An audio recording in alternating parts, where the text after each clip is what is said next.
The sound on that's by Jonathan Bacon, by the way, who's doing all the sound effects for the game. He also did the sound for that little intro vid. Okay. So I guess first, I mean, since we're in the menu, I'll kind of start off kind of digging into this. One thing I did for this demo, something I knew I wanted anyways. Oh, nice, it shows up as dual sense. I did key remapping, which I don't have. This doesn't have correct glyphs for this controller, and I don't yet have an option to switch them. So there's problems like that. But this all works, so I could like rebind all of these, which ultimately, like watching people play. Yeah, exactly. The real game. Real game is configuring the stream. But this stuff actually didn't get used at all. I know ultimately this stuff is will be really important in Final Game for like accessibility and also just people like me who like to rebind controls. Also, the target kind of controller for this is like a Super Nintendo controller, like 4 face buttons, a D-pad, 2 center buttons, and the bumpers. But that stuff, like you might want to remap and use the triggers or use thumbsticks. Or just use an entirely different controller. Like I have a hitbox that I use for a lot of stuff, and not being able to remap games to use the hitbox is always kind of a bummer for me when games don't have this kind of support. Sorry, there's a loud truck going past. So yeah, if I did this again, I wouldn't have done this for this demo. For me, there wasn't any need to rebind things. Yeah, exactly. They're in good placements. Like I tried to make sensible defaults for both keyboard and mouse and controllers, and I'm using an asset called Rewired, which has really good controller support. If they're not supported by Rewired, which I've seen somebody ran into this so far, it can sometimes do some weird stuff, and I don't handle that very well yet. But most people didn't need this, and in fact, most people didn't even expect it. So I don't think they even knew that it had this kind of support in there. You could also like do stuff like swap, confirm, and cancel, stuff like that. And that was a good amount of work. So I probably would have, if I were doing it again, I would have been like, yeah, let me save that for later. Yeah, other stuff that's kind of fun that's in here that I'll show off is like I've done a lot of like preemptive work for stuff like this, like making sure the UI scales. Like I have like dynamic fonts. I don't have any other languages in here, but it's ready for that when we get there. This is an accessibility option. That's just this was pretty easy to implement, but it's just kind of fun. You can like slow down time. Yeah, the choice is what matters. Yeah, I think ultimately, just for getting this demo to content creators, it probably was overkill. But yeah, let's hop into new game.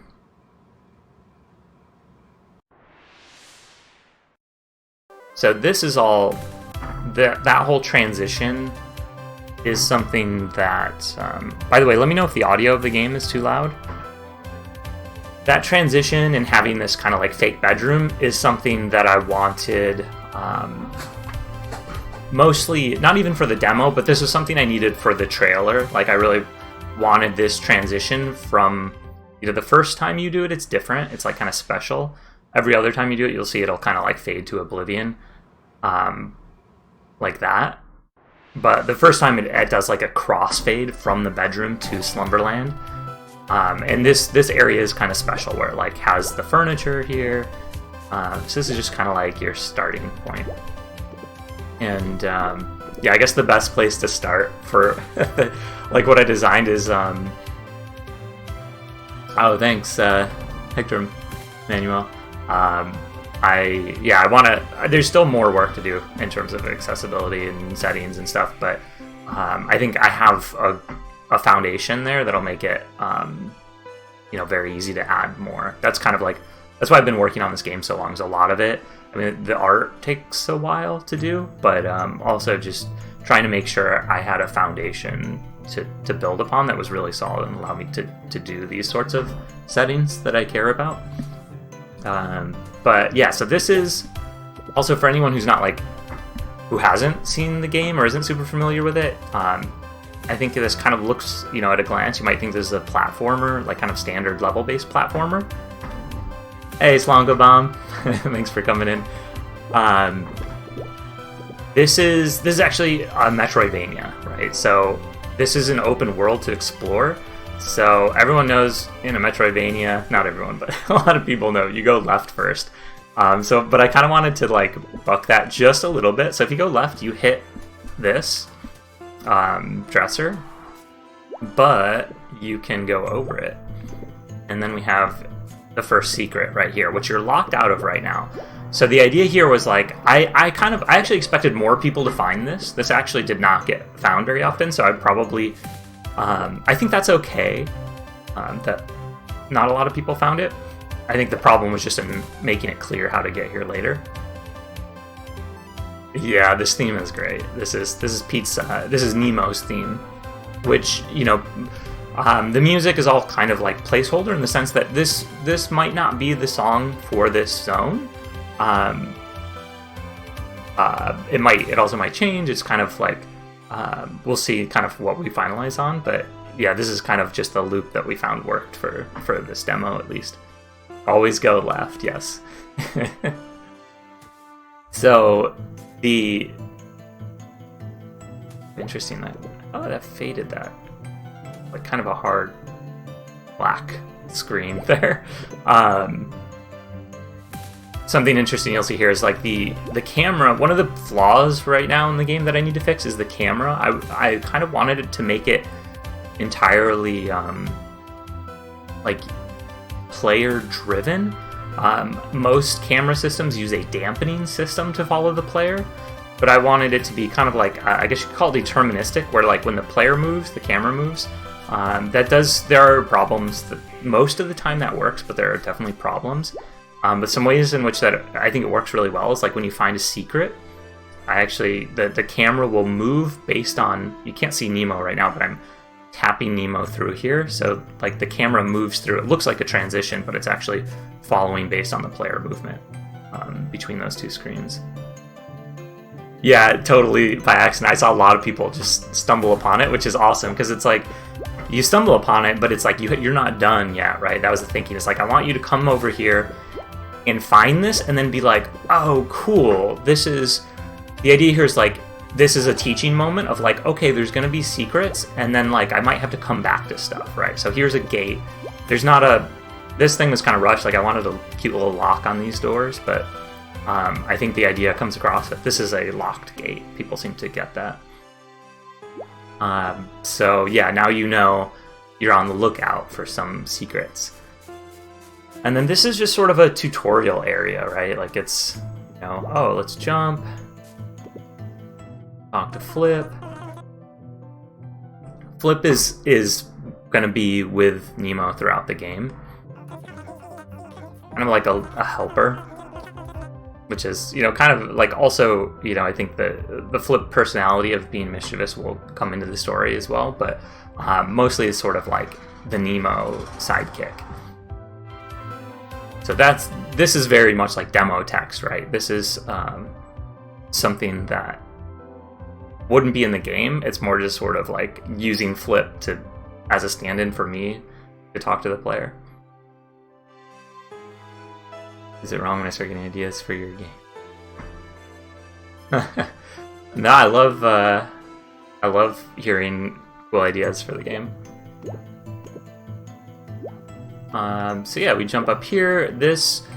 Here I'm just trying to teach, you know, pass through is down plus jump, which I know some people like down, tap down, or press down. I generally don't like to have like tap versus press mechanics, because you get into weird little issues with how you register those inputs, and it kind of adds latency to them. So I'm just a big fan of like down plus jump, and that should be, you know, executable enough for just about anyone. the trick is remembering that. I know a lot of people forgot later on that you could pass through thinner floors. And then this actually worked out really well. The thing I want to change is everyone... I originally wanted this to be just as it is. Like, you can't move, and I think I was thinking, like, oh, that adds an interesting gameplay limit, right? Typically I want, like, oh, hey, Sapphire Drew, yeah, we hit the goal. Yeah, I should have prefaced with that, like, we're at 101% last I checked. Stumbles, the art music is really what reeled me in, so happy we met the goal. Thanks. Yeah, I appreciate it. Yeah, that's yeah, I'm an idiot. I should have prefaced everything. Yeah, like we just hit the goal like an hour ago. So super exciting. And yeah, every time we hit a milestone, I haven't introduced the stretch goals just yet. But yeah, as we hit like 1K limits, I'll maybe show off some art in Procreate, or maybe some cool stuff in Unity. I don't know, I'll just kind of like find something cool to show. Oh, thanks. Yeah, this one, for whatever reason, like, I never talk about this influence because, like, nobody really notices it. I think, like, maybe one person has noticed it, and it's something that is, like, kind of, I don't think I explicitly meant to do, but, this looks very Family Circus to me. And after I made it, I was just like, wow, that animation looks extremely Family Circus. But I'm really happy with this one too. I think a lot of people, when they get up here though, I was really happy to see people jump up here and then they smile, you know, like they love this, which is great. But then everyone wants to have Nemo go hand over hand across.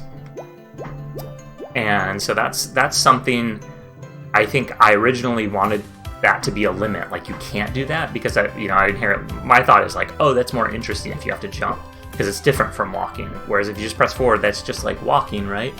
But I think it seems like one of those things where it would be really like joyful for people to see Nemo doing that animation. And that's like a bit of work, so it'll be difficult, but I think that's something I'll probably do. Even though I think it's ultimately won't make a big gameplay impact kind of difference. I think people will like it. It'll just like kind of bring immediate joy, hopefully.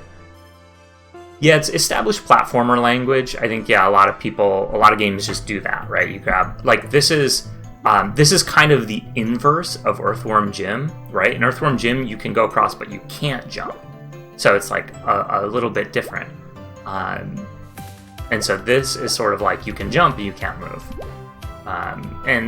And these do become important because dangling you can only do if your hands are free. So there are times when you might restrict the player to dangle across something, and that will prevent them from maybe getting an item across. You'll see later with a secret. Yeah, director of Meteorite Media here. Just want to say congrats on getting funded. Thank you, Maddie McSteve. Appreciate it.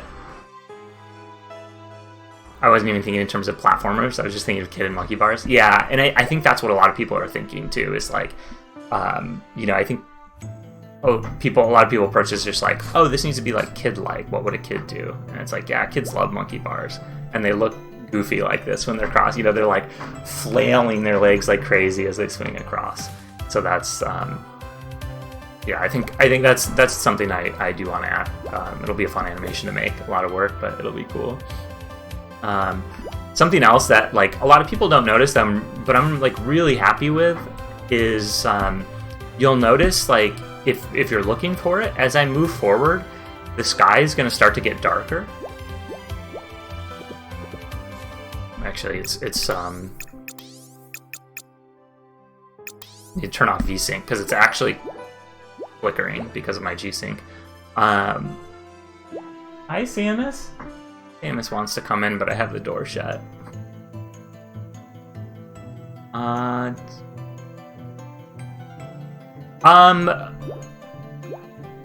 Like, I'm hopeful that we can keep this independent, and now that we have the Kickstarter funded, I think, that kind of helps make that happen. Like I think a lot of Kickstarters do a Kickstarter as a precursor to get further funding, but we set a like loftier goal, which like 65K is pretty high for a Kickstarter, which so like I'm blown away that everybody made that happen, and that like affords flexibility to get this game done. You know, like I may yet seek further funding to kind of possibly grow the team, but that at least allows me to kind of scrape by over the next year to kind of get this game out the door.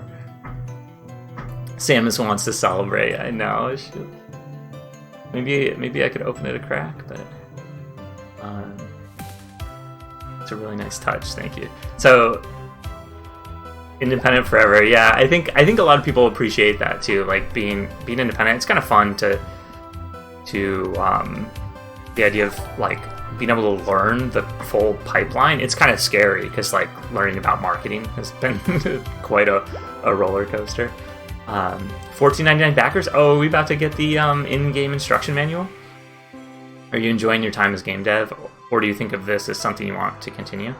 Yeah, I mean, this is like, I think the thing that's tricky is doing all the other stuff that's not like working just on the game itself.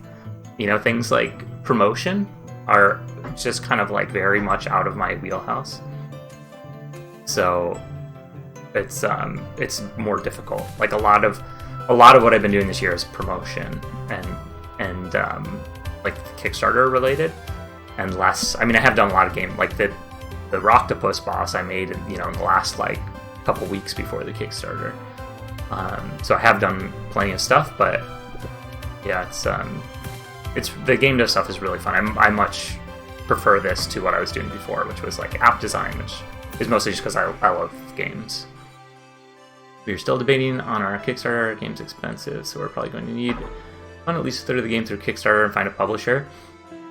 Yeah, that's the thing. Is like I'm in a position where I could keep things small and be, you know, like basically me as the core kind of member of the team, and then getting, you know, I have other people on the team helping out with, like, you know, Pete working on the music, taking on sound effects, Sid helping out with the narrative and story and characters, and that can keep it kind of cheap. But it's just like, yeah, if you get even if you have like 2 people trying to work on a game full time, that's it's so expensive because it takes so long to make stuff.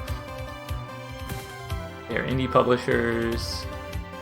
It will help with just QA and marketing and leave the dev to use. That might be a helpful option. Yeah, exactly. I think like getting help with marketing. You know, I've talked to some people about that sort of stuff.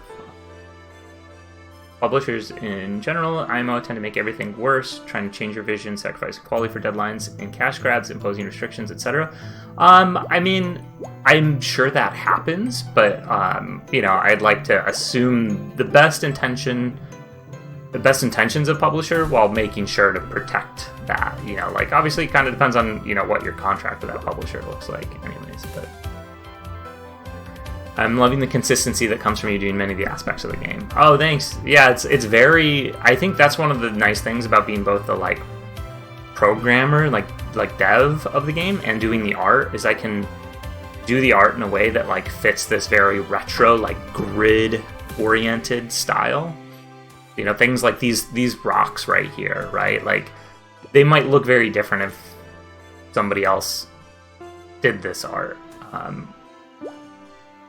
But I'm, you know, as I'm making that, I'm thinking very much about the you know, the pixel grid that doesn't actually exist.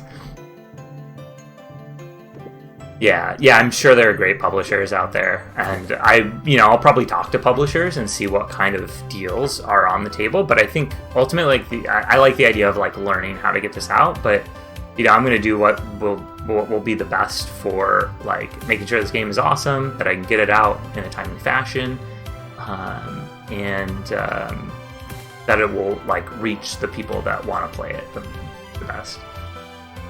So.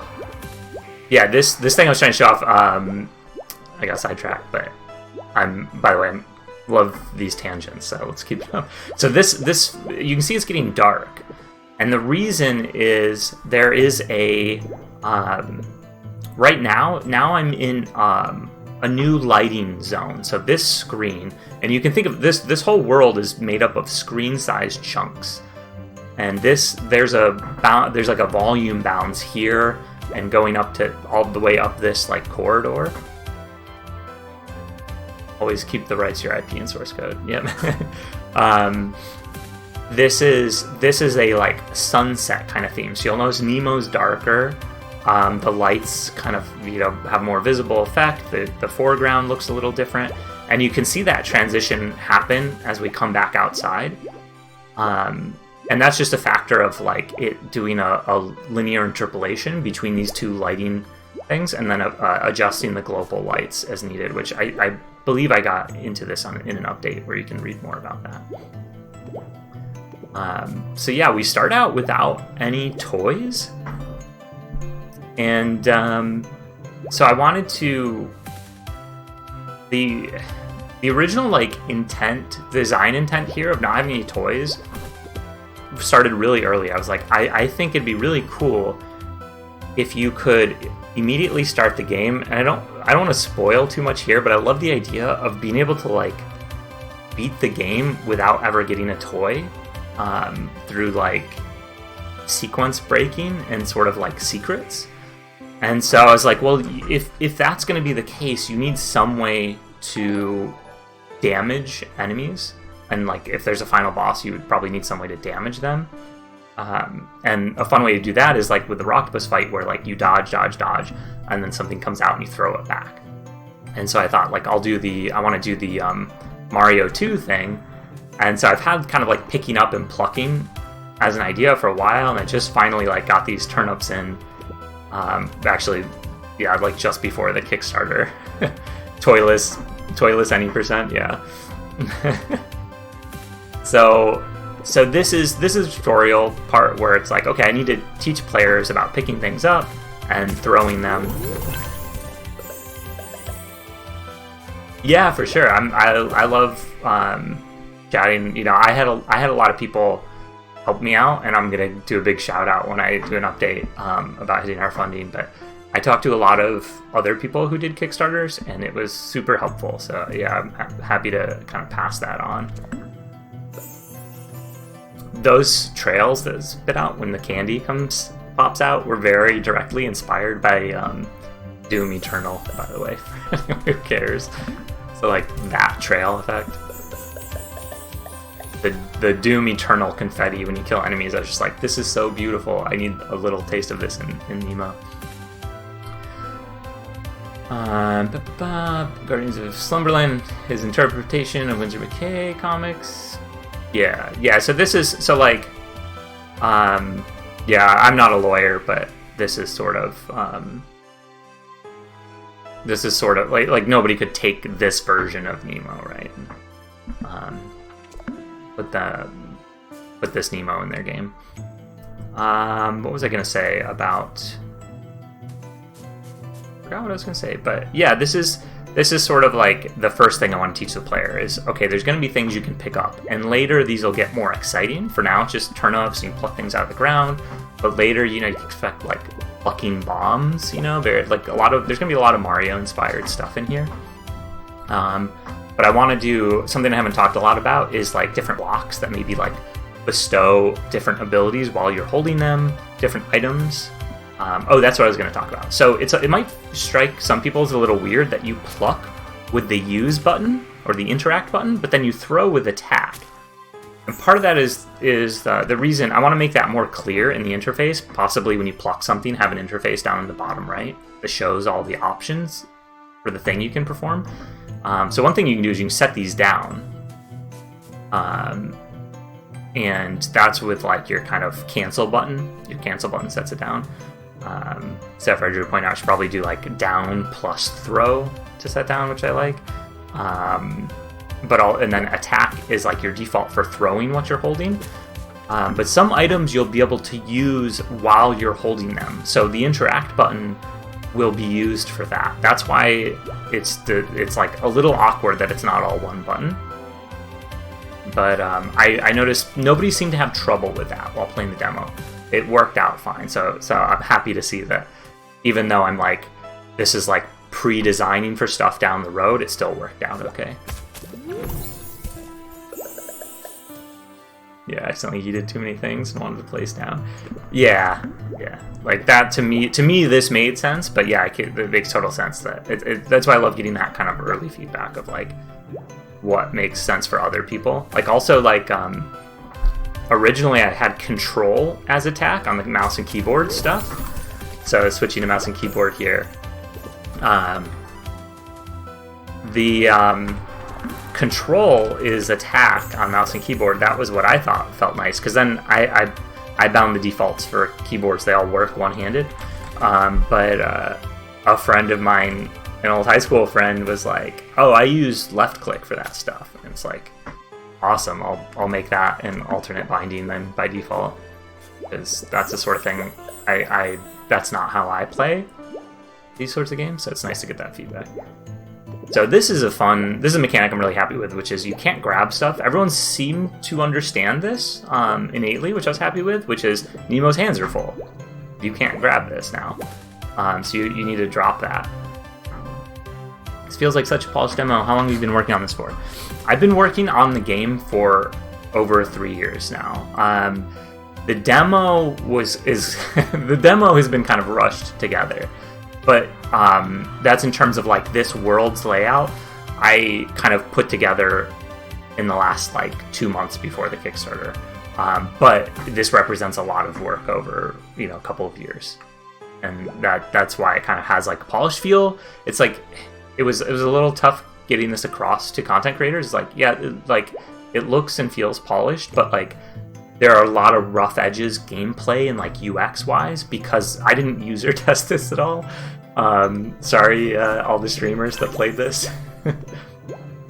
This was a fun one. This is stuff I just kind of like very quickly threw together. Sort of like let me test a bunch of ideas. And this one right here is one that I had fun with, which is like I want to teach people how to use this like little grapple ring, this is a grapple where you'll never be able to move on this. And you can later yo-yo grapple from it. But I just wanted to teach that, and so it's like, okay, let me entice you to get that moon, and that like worked as intended, which was nice to see. Here's where you start to get into some problems with the demo being a bit cramped. Is like here I just kind of was like, okay, I want to push the user up over here because it makes the camera works better. Because you can see the camera is kind of weird, right? It goes. If anyone's ever played Little Samson, that game actually has the two-way mapper where it can go horizontal and then vertical. That's something I really wanted to have in this game. I wanted that like Metroid feel, right? Like Super Metroid is composed always of hallways, corridors, and then big open rooms. And typically the way they do that, though, is they have different mappers depending on, I think there are some areas that break this, but they'll have different mappers that change like as you go through the rooms. Like you'll go through a door and then you'll be in a vertical section. You'll go through a door and now you're in a horizontal section. And so I wanted to be able to do that with the camera seamlessly, so this just transitions to going this way. And part of that is like being careful about the corners. You can see like if I drop over here, this is some camera stuff I need to fix. The camera has to get around this corner because I don't want to show. You see that little tuft of grass right next to the candy meter that says 42? That's the secret room. So like this is all, like I said, it's all screen-based chunks. So that piece of the room, if the camera goes over there, you'll see that secret. And so a lot of what the camera is doing that is a little weird is I'm trying to always kind of follow only like within these screen-based collider areas. And so the camera has to like sneak around this corner. And so it kind of is a little awkward. So that's something where I'll probably need to introduce some damping. We'll see. I'll figure that out and make it a little smoother. But for now, I just kind of like do what Little Samson does, which is essentially just don't let the player go too close to the corners. Oh, sorry, I missed a bunch of comments. We were sort of doing the same thing. Oh, nice. I'll check that out. Without spoilers for us, we were creating a lot of nice environments for our dinosaurs in the trailer and release a demo for streamers, YouTubers to try. Yeah, actually, the idea of like a closed demo just for content creators was something that Chris at Squidshock, who's working on Bo, Path of the Teal Lotus, he suggested that. Because I was just like, I really want to do a demo, but I want people to see that I've put a lot of work into this and that it's real. But I'm not confident that I have something that is like polished enough to get in the hands of like players. Like for me, if I were to play this, I worry that it would turn consumers off, right? Like people who are thinking about buying the game. I worry about it like turning them off ultimately. Maybe that's not the case, but there are a lot of rough edges in here, which I'll get into more of those. Sorry, let me keep going through chat. I haven't thought of Little Samson in so long. Yeah, I actually just played that game for the first time recently since getting hooked up with the Nintendo. And like hooked up finally. I've had one for years and then like didn't have it hooked up. When I used to play emulators with keyboard only, it was always arrow keys, movement, Z, X, B, A. Yeah, I think that's why I want to have. That's why I wanted the programmable controls, because I kind of thought there was going to be more of that, like people coming in with their opinions about how things should be bound, and then like, because for me it's WASD always for movement. That's why I bound the arrows as like the default alternates.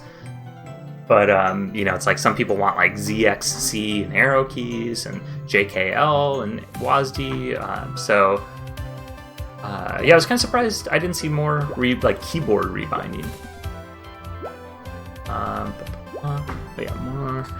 Nesticle, how'd you know? Playing keyboard. Congratulations on being funded. Thank you, my only allies. You worry too much. I'm pretty strict on games that succeeded all expectations. Oh, thank you. I appreciate that. Yeah, it's tough. I think Sapphire Drew though, you're also like a lot better at the games I noticed than most people who are going to be playing this. So like you actually played the game much more like how I do, who I, you know, have all the experience of playing this game for hours and hours. And most people, I think, bumped into the rough edges. Like for me, one thing that I do, for instance, is I always use the coyote time when I jump without even like, you know, noticing it. Like you see here how blatantly I'm using it. Now, like I'm sure I'm hitting this on like the 7th frame probably, because I've learned that timing just from playing the game so much. Yeah, for a lot of people, there are these.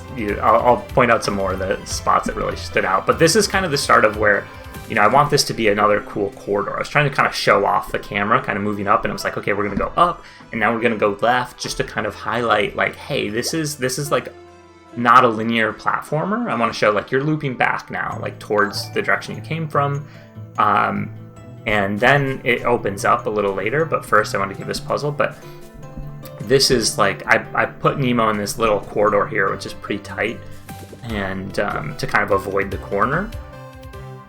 But I think this is too tight. Like it's fine. Like nobody got stuck here, but this is just an awkward jump, right? So I would like clean this up, stuff like this. A lot of people that by the time they got here, am I excited for Cuphead DLC tomorrow?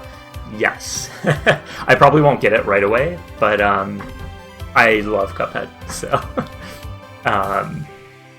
Cuphead is the game where I realized my D-pad on my Xbox Elite controller wasn't perfect, and that started me down the path of I tried to mod my Elite controller, but I couldn't get the D-pad working better, so now I have a hitbox now, which I love, and that is perfect. I just pledged the project and joined the Discord server. So excited for the game. Thank you, Midnight Blaze. Appreciate it. Having your stream on the background while working is really nice. I'll make stumbles. Coyote time was mandatory in the Dream Master. Wait, did the Dream Master have Coyote time? I don't think I realized it does. I feel like I always jump so safely in that.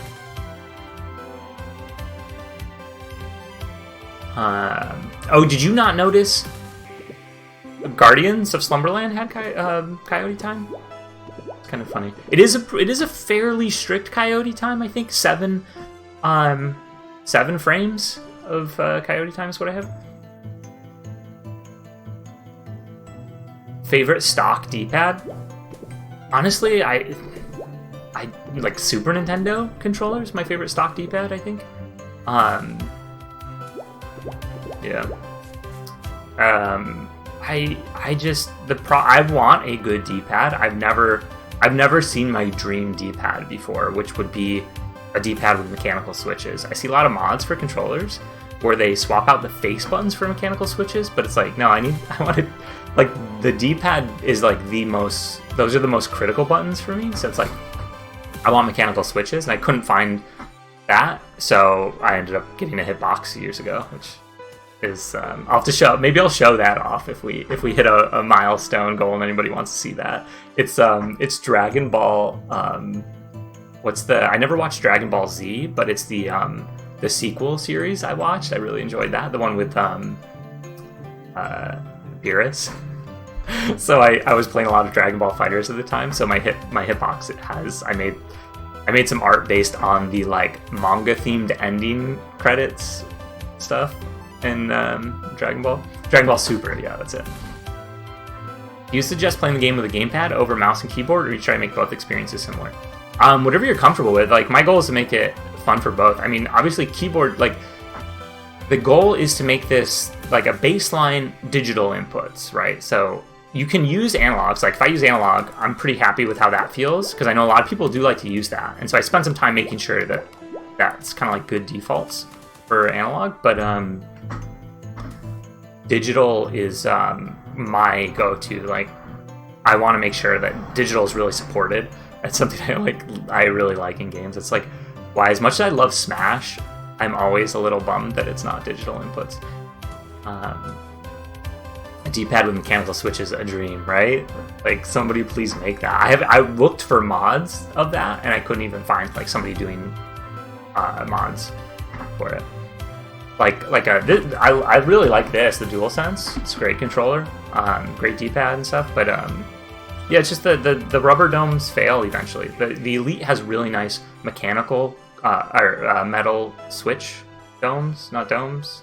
Are they domes? They're metal switches. They have a nice click to them, but they still have the same problem of rubber domes, which is you can feel the switch close, but it hasn't functionally closed, unfortunately. But that happens just after a bit of use.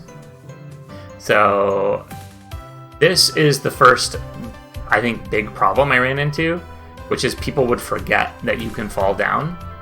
I think part of the problem is this is a different surface, right? It looks a little weird because it's like, you can see it's transparent, but it is a full height, so it's kind of like, it's unclear if you can pass through this. So I maybe should have done something to, if I were, when I do this in the final version of the game, probably it would be more like a reminder, like, first you pass through one of these thin ones, because people would even do it right here, and then come over here and like, be like, how do I get in there? So, but this little like puzzle tutorial thing worked really well. People just immediately got that, which I was really happy to see. And then the goal here is to make it so you can come over here, set the key down, just walk into this. Any of those should open this lock. I just was rushing this, so right now you just have to throw it. It's a little goofy, but also I want to make a nice animation where the key goes in the lock, but again, like, a lot of stuff just cut for the demo. And you'll notice here the grass is back, the foreground grass, and that's one of the things I can do when I, with like rigid screen-sized chunks of like where I know the camera's going, is I can say, like, look, the camera's never going to go through this screen-sized chunk, so we can put the foreground grass here, because like if the camera came downwards right now, the grass would cover everything up and it'd be a little awkward. But we don't ever do that. So we can, and you can see it just ends there, because now we're going to start going down. For surfaces that you can down jump through, you can add a small filter animation flowing downwards. Oh, interesting. Yeah, that's an interesting idea. Like some sort of just like a sort of sheen on top or something to remind people. I like that. I love things where you kind of, there's definitely classifications of surfaces in the game. There's solid geometry, there's pass-through geometry, there's like this here, which is decorational geometry, and there's hazard geometry, like this stuff. And so I like stuff that makes that uniformly kind of like applies ideas to them, like visual ideas. Yeah, I could have just put the sign here again that I have back at the start. This is another reminder. So this actually, so many people die to this. It might be too mean. Maybe I should have done this. Just stick to this. You know, like you just let you go over top. Because when I first did this, I was like, okay, one is I noticed like I was getting hit on this double sometimes. This is kind of tough to jump over. So it's like, let me just give you something to run over. Oh, interesting. La Milana 2. Yeah, that one's easy to get stuck in. And then the next big problem we ran into is, so here's a bed, which is, beds are basically bonfires in Little Nemo. So when you touch it, that's when you've activated a checkpoint. And now if Nemo wakes up, you'll come back here. There's a few problems with beds. The first is a lot of people just went like that, just totally ignored the bed, because it's not like doing anything, right? There's no enticing animation. Like it should be like glowing, like flames or sparkles or something, right? It looks comfy, but it's like, it definitely was not enough for a lot of people. So that's something to work on. The other is a lot of people assumed to activate, I think they figured, they kind of were like, oh, I think this is a checkpoint. And then so they would like wake up, and it's like, well, you don't have to wake up to make it a checkpoint. You just have to, you know, walk in front of it. And the other major bug that's really funny is if you don't step in front of it and activate it as your checkpoint, I didn't think to make it, force it to be your checkpoint if you just don't ever overlap with it. And like when I do that, that should have made it my checkpoint, but that doesn't. So you could actually go to sleep or wake up in a bed and then go to sleep, and you'd come back to a different bed, which a lot of people did. I was just like, oh no, felt so bad. Because I specifically made it not become a checkpoint if you run over top of it. The thinking there being, there will be times when somebody needs to get past a bed and they don't want it to become their checkpoint, right? Like I need the checkpoint to be optional. So I made it so you can run over top of it and not activate it. But I think ultimately the better solution is going to be this has some sort of interface. So rather than wake up, you kind of interact with the bed. You press Y, and then you get like a little interface that's like, hey, this is now your checkpoint, right? More like the bonfire, I think, explicitly in Dark Souls. You've sat at the, maybe Nemo sits on the bed, not asleep, but sitting on it, and then it's like, hey, this is now your checkpoint. Do you want to wake up? Or maybe give an option to just heal without waking up, because maybe you don't need to go into the bedroom and swap out your stuff. Have the bed go up and down like that famous comic. Yeah, like it literally could like stretch its legs or something. It would be really cool. Because I already have those animations for the bed mimic a little bit, not like I could kind of share animations with it. Maybe the bed could be unmade or kind of messy. Hey, it's pretty messy, isn't it? Walking in front of it would make the bed. You did it, yeah. Thanks for coming in, Zap. Yeah, we hit 100%. Actually, I should let me take a peek at where we're at. If I need to like, we hit any new goalposts. Like if we hit 67, okay, we're almost at 67. Or do we get any new special tier backers? So no, okay. But once we do, I'll show off some other stuff. So yeah, lots of. Whoops, let me bring the chat back up.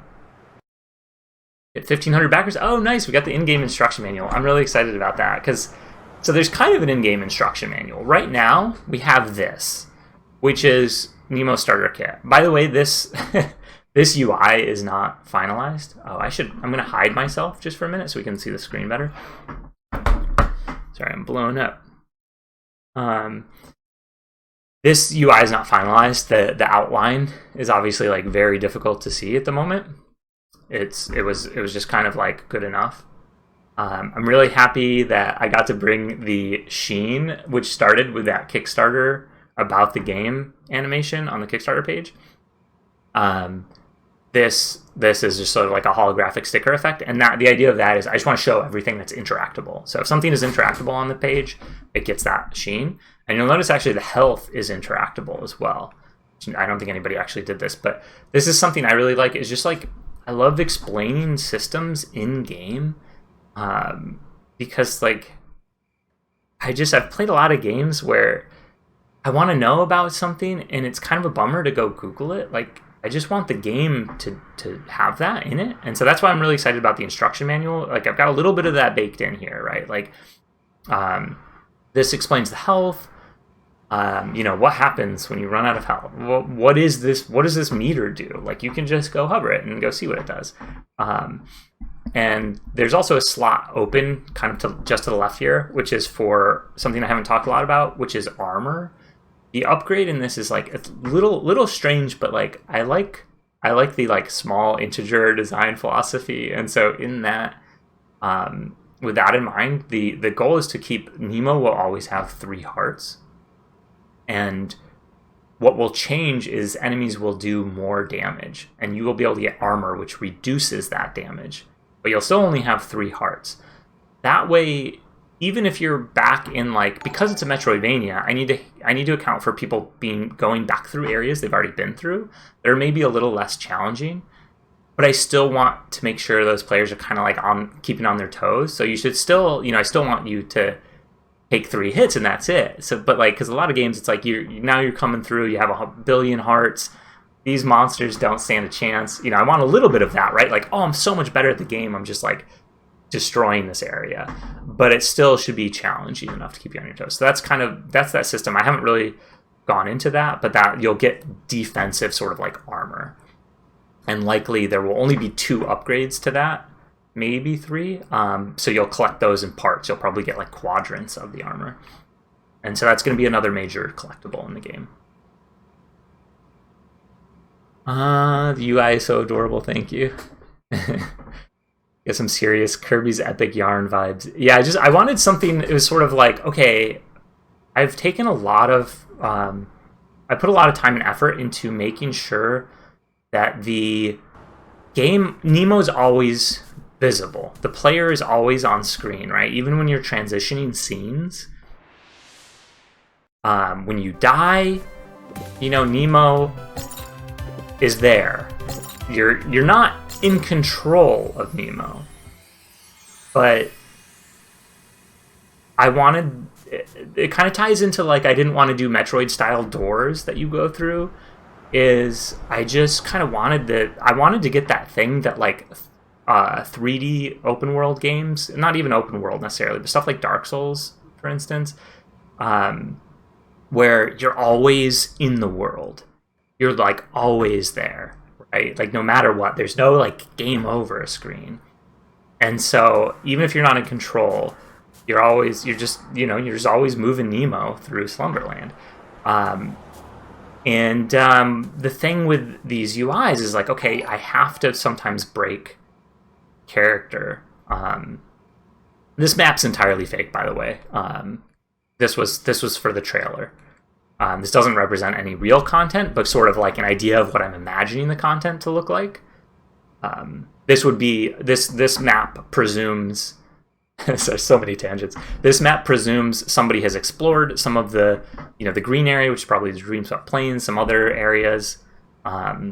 They're all connected, and the question marks are a way. Something I always wanted in Metroidvanias is to show your I don't know, for anyone who's played Symphony of the Night and you hunted for open edges of the map, this is just an icon for that. That's what the question mark is.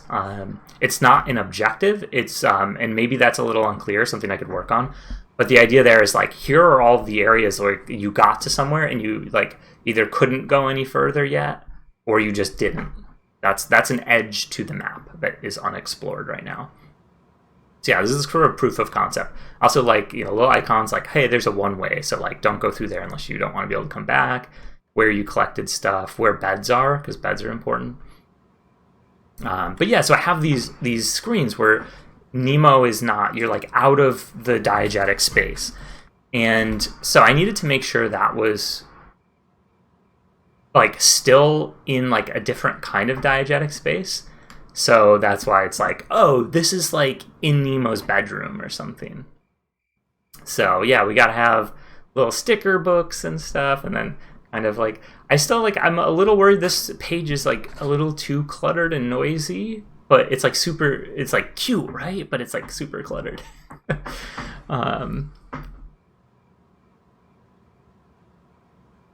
Special happening to full health. What was that? Oh, the full health thing isn't implemented yet. So that's the moon ranking system, which I can talk about a little later. So yeah, I was just talking about instruction manuals, and just like, I love the status screen. This is like your manual. This is kind of the first phase of the instruction manual, but like probably for an in-game manual, it'll be down below. So I'll have to figure out how to work that into this. But you know, since we hit that milestone, we'll do that. So this has a little bit of it. It's like, here, let me teach you, you know, Nemo can move, you can jump, this also is pass through, dangling is an important innate ability, and then just interacting with stuff. And so these are Nemo's core ability. Here you can see what pajamas you've collected, you know, your little buddies that you've collected, kind of see all about them, how far you are in the game with a like a returning consumer card. Gives the vibes of memories in grade school. Yeah, that's perfect. I'm glad you're getting that. Little Tamagotchi for the time. I think this screen scroll. I think we actually have scrolling implemented. Let me see. Yeah, so you can scroll this. This is the stuff I've done is sort of silly. This is why you wind up working on a game for a really long time. Like, this is sort of silly. I was building the screen, and I wanted to make sure this stuff was at least kind of working in case somebody did make their font size bigger. About how old is Nemo? I imagine him to be like baby age. You know, I don't know. I'm happy to have Nemo be whatever age you think Nemo should be. It's kind of the same thing. Like, I talked like on Zap's interview about this stuff, but like, I also like don't ever. I think Nemo is a stand-in for the player, right? So the important thing is to like have it be as a. Obviously, there's a lot of opinions baked in because I've drawn the character a certain way, which is like kind of a mix of, you know, OG Nemo and like definitely very inspired by the Dream Master, I think, in a lot of ways. And also it's kind of like me thinking about me as a kid. But as much as is possible with this, you know, character sprite and everything, I want people to be able to say like, oh, that's me as a kid. Like, I'm playing the game as me. You know, Nemo means, I think, like no one or something. Yeah, so that's the thinking there. And like along those lines, like, you know, whatever age you think fits. And then similarly, like in the game, the goal is to like never, you know, in the dialogue, like never gender Nemo also. So you know, whoever you want Nemo to be. So, also whatever age. How old is Alex Kidd? Any age? Ben DMs want to take it. Oh yeah.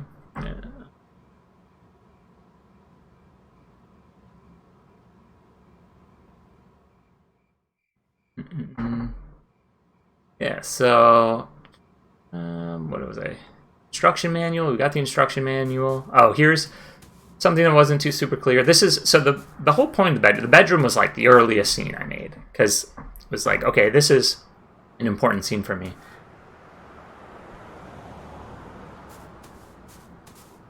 So this is just kind of like my dream bedroom, I guess, like what I wanted as a kid. I actually did later on when I was like an older teen, I did eventually have a CRT with a Super Nintendo in my bedroom.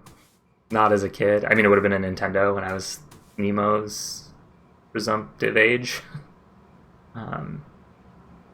Yeah, I mean, for what it's worth, like I guess I hadn't really thought about the age of Nemo, but yeah, it seems like as good a guess. Pretty complex dreams. Oh yeah, The dreams will get more complex too. But a lot of stuff is very, kid dream-like too. But yeah, here it just kind of like the pie on the wall, like that comes from grade school. Like in one of my grade school classes, we had pie just running along the ceiling, like I think it was up like more towards the ceiling, but the same idea. It was just kind of like running along the wall like that, and so I just made them a little glow in the dark. Just lots of toys. I just wanted to do a lot of like parallax to kind of show it off. For some reason, this is like kind of choppy, right? I wonder why.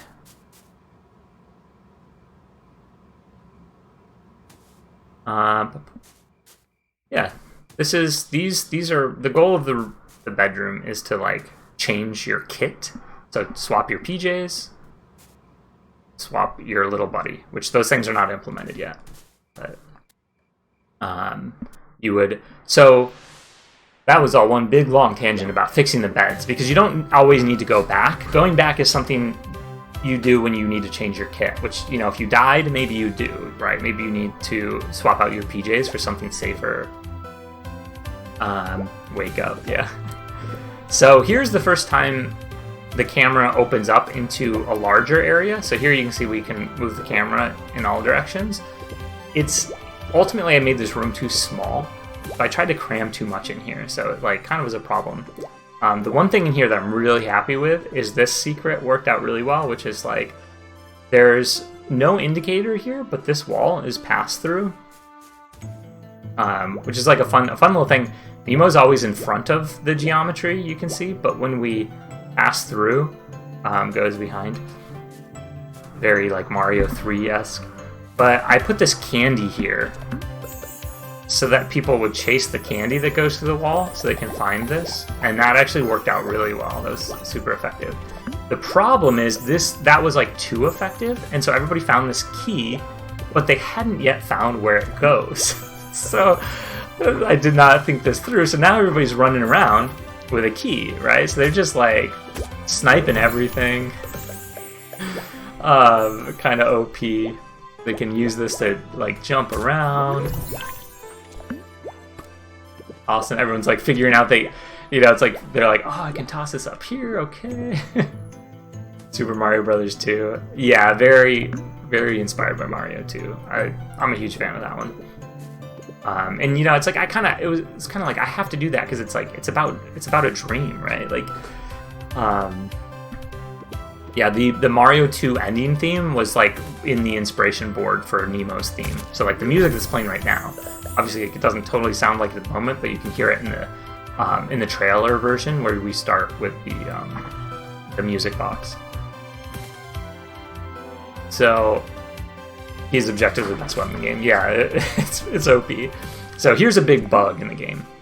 The turnips. This is very fixable. I just didn't have time. They get stuck on the ceiling because they have a lot of friction.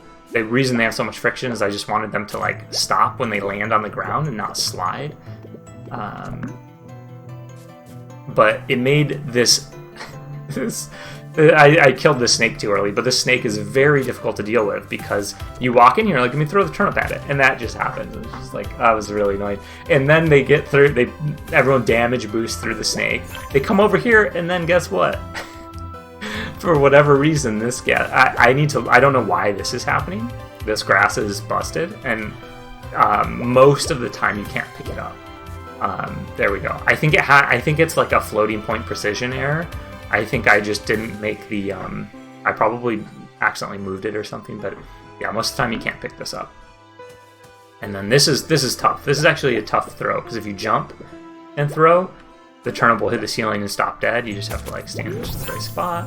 A lot of little things. Again, like it's too tight.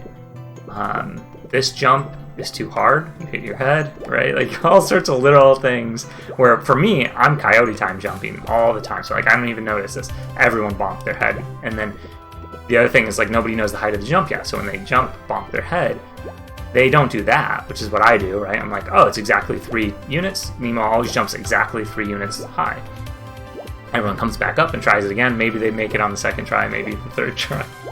Just lots of little things. In general, everything needs to be much more open and bigger. I think was moving too quickly, and so everything kind of got crammed in. A lot of people missed this little thing where you drop onto the rock and learn that you can pick it up. But I'll have to figure out. I don't know how to solve for that. Most people got it, but a lot of people didn't. Key is the only toy. Yeah. So what aspects of the game will be shuffled as part of the randomizer process? Oh, there's no randomizer planned. But like you'll basically like there will be a lot of control over the game. The game world is like defined in JSON. Not right now. The demo is actually just a Unity scene, but in the end, like the tooling has it building the world for JSON. So where were we at? Yeah, just kind of learning to do this. There's also like a problem where I need to make it bigger, right? Like I should be able to pick this rock lobster up right now. Just like little subtle things. Some of the boxes are too small. Like I should be able to pick up this grass right now. Lots of good feedback from people directly or just learning from watching them. But yeah, not everybody even knew that you could. By the time, like some people finished the game and didn't know you could pick up a rock lobster, which is like not ideal, obviously, because it's fun. But we don't want it. So here's this is kind of interesting. Like here, I was trying to provide a pathway where you can go either way. A lot of people, I think, didn't even notice this. I think it was fine. Like maybe kind of half and half people came over here. The idea was I wanted people to come over here, see their stuff, and then move on.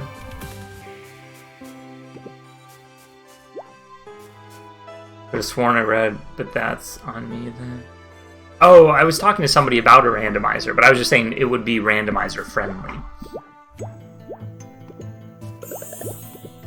This is just like another chance to just show off in case you hadn't learned yet that like different grasses have different stuff. Just another opportunity to do that. This here is way too tight. So like that right there, the fact that didn't hit the snake is a bug. Not a bug, but like a bug, oversight as a bug. The hitbox of the snake should be such that if I do that, the snake gets hit.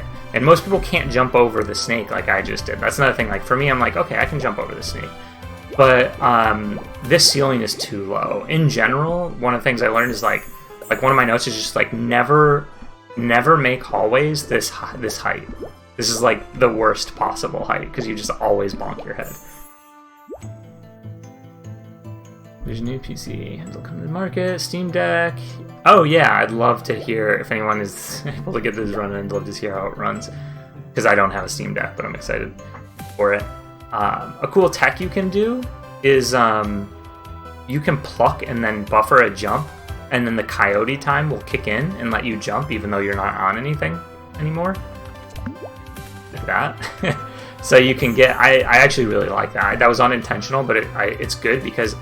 I like the idea that if something's in a bad spot, you can still recover it without taking damage. Something else is like these guys are a little smaller than you might realize. They don't hurt you. You can get right up to them. Just be kind.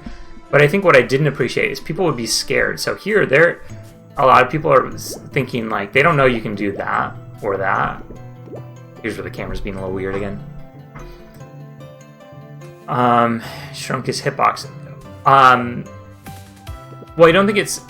The problem isn't that the hitbox is too small, it's that the visibly people are just scared of this thing.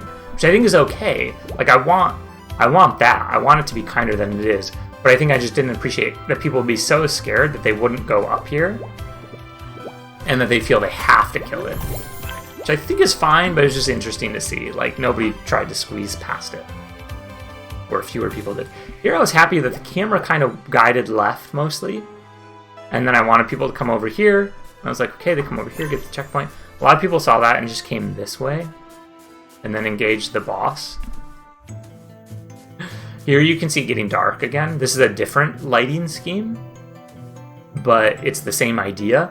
Here I wanted to feel kind of stormy. So it's like windier, there's grass over here, right? So it's like, I want to be like, oh, it's scary. You can actually walk through these doors, which is kind of fun. Because they do not eject anything that hits them. So if you don't like this, oh, whoops, there we go, I hit it. I went too far forward. So yeah, this idea was supposed to be scary and stormy, which actually was pretty effective. Most people understood they're about to go into a boss fight. So I'm gonna slow down time just so I can like talk through this a little bit. So here, these sound effects are very placeholder because I did this so late in the game. I didn't have time to like get this in front of Jonathan Bacon to like give a proper sound effects pass. Those come out way too soon with their hitboxes. This moves at a constantly accelerating rate, which it should be a linear across, right? So this is really hard for people to dodge, which for me, you know, it's like, who built it? I was fine. I was like, okay, this is good. Excuse me. Everyone seemed to get this. Everyone, even before that the rock was thrown, a lot of people were like, how do I fight this? Am I supposed to have a toy? And luckily, I think the timing was such that it worked out really well. Everybody, the rock came out, and everybody's like, okay, I know what's going on here. So I was really happy with how that turned out. And then everyone also knew that the boss was going to be a 3-hit, which was perfect. So like that really aligned with expectations. This is interesting. A lot of people don't realize, I thought this was like really clearly flushing you towards the enemy to be a little scary, but it scared people so much that they would just try to run through it and get hit. So I need to tweak that a little bit more. And then here we have this one starts to get really fun. You get a lot going on. For me, I'm like, okay, this is where it's starting to get fun for me as a player. For most people, they're starting to get extremely overwhelmed. So this is when we start getting into attacks that are probably for a higher tier of the boss, which gets into the moon meter stuff, because there will be like higher rankings of the boss that you'll be able to activate that most people won't need to worry about.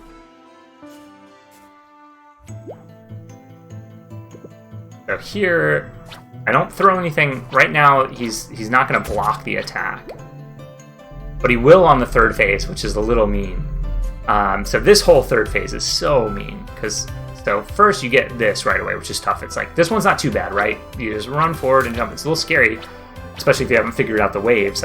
But now you need to get out of the way of that. And the problem there is those particles of the rocks are behind Nemo, so you don't see it happening. And the hitbox comes out basically almost as soon as the tentacle itself is visible. So you really can't see those tentacles coming. So if you're standing there, you're gonna get hit. Like, there's not enough time to react to it. Sorry, let me look at chat.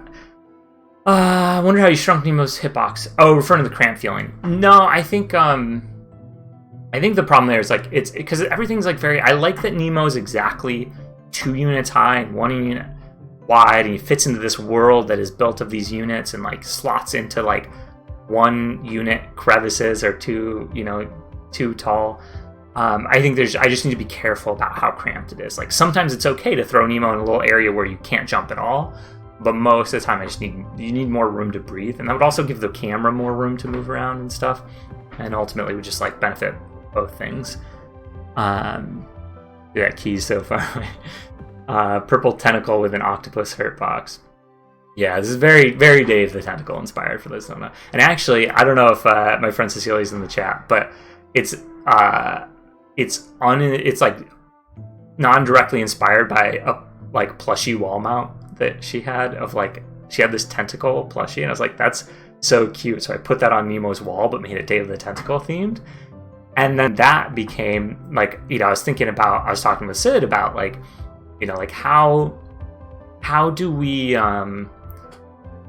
do a boss for this demo that is not the Cordyceps Queen, because that would just be that one's too much work. I was like, I need something that's like little components that I can easily animate, because I need to be able to make this in like 2 weeks, right? Because like I need this together ASAP, and Sid came up with Rocktopus, and I was like, that's such a good idea. I like that idea. It's cute. And then I was like, also the tentacles. And part of their idea was like, it ties into Nemo seeing that plushy tentacle on the wall, and then of course like Nemo's dreaming about it. So this takes the form you know, it kind of like takes form that way, and it's sort of like, you know, like, oh, like how much of this is like a real dream versus a fake dream, and starts questioning that sort of has the player questioning those sorts of things. But yeah, like the fact that that idea just worked out so perfectly, because it's like a really cute idea, but then also it just it makes for a good boss where you can't attack yet, you can only throw back things, and then also the tentacles I can animate, I can do like a few different attack animations, and then they assemble into a whole in a way that is easy to do. Oh right, my camera's turned off, sorry. Yeah, I had it off for the status screen. Thanks for the shout out. Also, is it? No, it's yeah, I was covering something up on the status screen, so I turned it off. What got me was if you keep your distance and stay on the left side of the screen, you get ambushed with a slap. Yeah, that's the one where it's the most, because you think you're safe there, and then it comes out from under you, don't even see it coming. You're just way too mean. I mean, I think it's okay. It just needs to better warn the player, like, hey, don't stand here. And right now, there's just not enough "don't stand here" warning. Yeah, no. Again, like all of the music is played. So this is just the level music. We didn't have time to like really get music together and make sure that was happening. So it's a little awkward, right? You're in a boss fight, and it's just like, oh, we're playing some fun, some chill tunes. Are the stretch goals activated? I haven't activated them yet. I had this stream scheduled, and this was happening kind of right after we hit 100%. So I will get to that as soon as we're done with this. But I think what we're going to do for stretch goals is probably I think I set the milestones too high for the third reward, which is an in-game. What was it? Somebody remind me. Why am I blanking? Not an instruction. We got the in-game instruction manual. Sorry,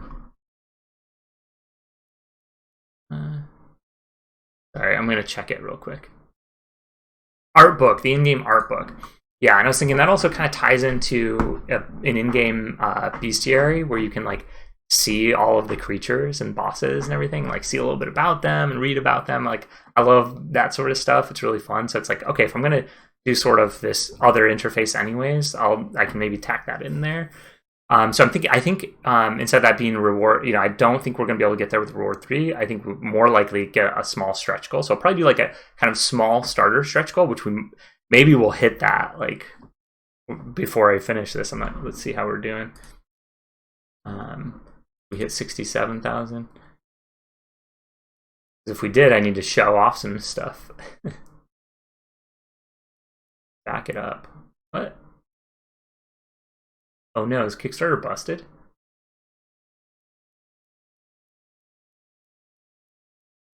Kickstarter has been very slow for me. Okay, here it is. Okay, we did not. Not at 67 yet. But yeah, probably a goal of like hitting maybe like 70K. I'd like to kind of expand on that and make it like take the art book that I want to do for backers and bring that into the game as something you like unlock as you play, and then also like maybe as you like encounter enemies so many times, you add them to your bestiary. Yeah, and then so I think I want to do that one is because the intro and outro, that's something that actually there's somebody I've been talking to about working with, because that's not something I'd be capable of doing, like a proper animated intro. So I've been talking to somebody who like actually reached out to me, who works as a professional animator in television, and they're super into the game, and I'll share more about that later. But like I think that would be probably like 7.5K per intro, like for the intro, and then another one for the outro. I think it's probably what we'll do. So I'll probably do a smaller one first, and then we'll try to get to those.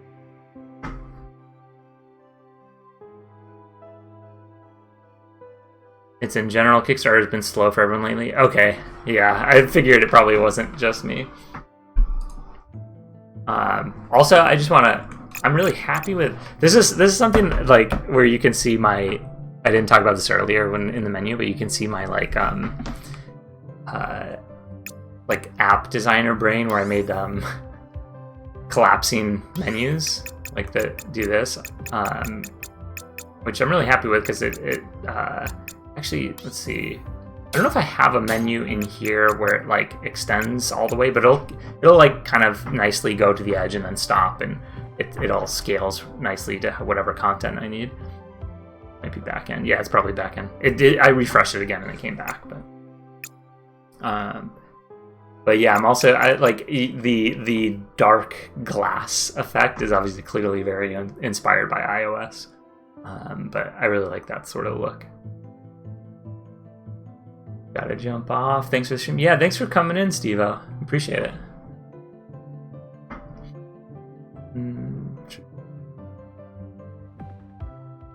Get really real and basic with you guys right now. The number one thing I'm looking forward to this game is being able to save.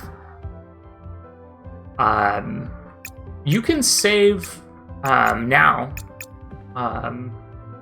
Like it saves. It's just like it doesn't save everything. So like certain things will save. Like I have it so it saves if you kill the boss, right? Like it remembers the boss is out. But then other things need to save, which I didn't have time to implement. Like when you use the key on the door, both the key and the door that door should be open and the key should be gone, right? Like that's permanent.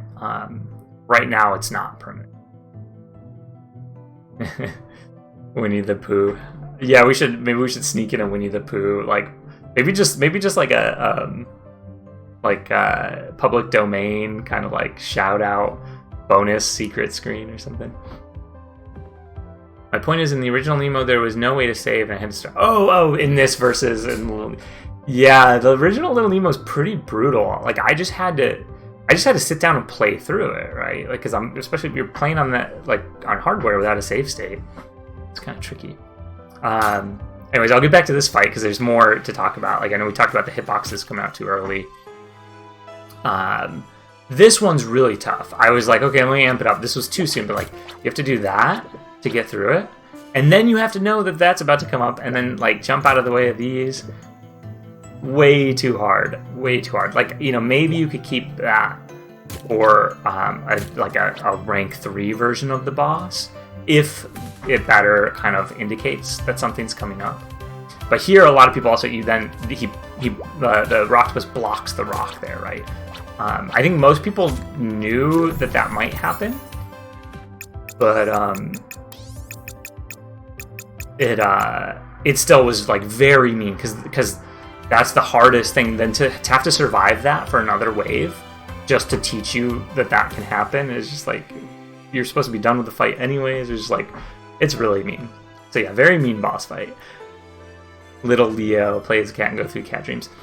Yeah, because Leo does come into the dreams in the comics, and that's something that we've talked about. It's like it'd be really cool, especially given the cat guardian tiers, if the cat comes to life in Lumberland at some point. We'll see. So here's a problem that I learned. I'm happy with this, right? You come in here, you get the yo-yo. This should have obviously a screen that's like, you got the yo-yo, and then it would automatically boot you into here. Oh, another bug. It gets stuck in little buddy mode, and it's just like, I think I have to go to a chest to get out of that. But people would come down here, and they would be like, I'm stuck. I'm just gonna walk into this and die. So I think it's important to make sure you can't kill yourself in here, or wake yourself up, or people will do that. I need to force people. The other thing is people would often come here with a key, then they can jump on the key and get out here. So those are two ways. I need to make sure you can't get out of here until you learn that. Also, that needs to be better indicated. In general, I want to come up with a universal language, probably stickers, to kind of have a subtle indicator. It needs to be easy enough that you might miss it, but then also sometimes you can make it really obvious in cases like that. So it just needs to be more consistent in general when there's a secret. I wish the Cat Guardian tier wasn't so expensive. I really want a noodle in the game. Yeah, sorry. It's just that one's going to be a lot of work for each cat, because I think as much as possible, like basically it'll mean like making entirely new sprites, and then any animations I do of the cat, like for petting and stuff, will need to then be propagated through any versions of the cat, and then also like the coloring and everything. So it's going to be, it just like represents enough work that I needed to make sure to price that high. You know, maybe I overshot it because we didn't get a ton of those, but it's also like we did get, you know, I think 4 or 5 maybe. So that's great.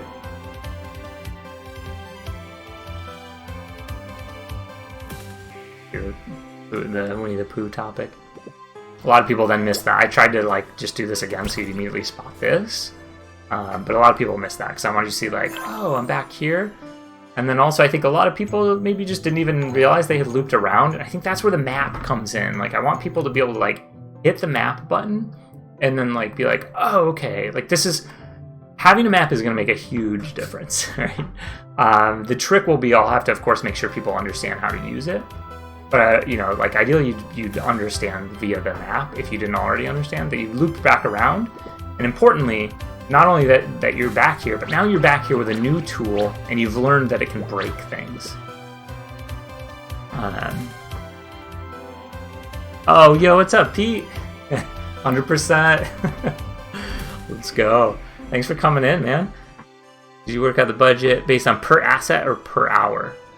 Really, it's like I just kind of ballparked it. Like what would make this worth my while? And the thing is, like, I'm just really slow with the art assets. Like if we had a professional artist, and you know, maybe we'll get there, like working on the game with me, I would probably be able to bring the price down a bit on it.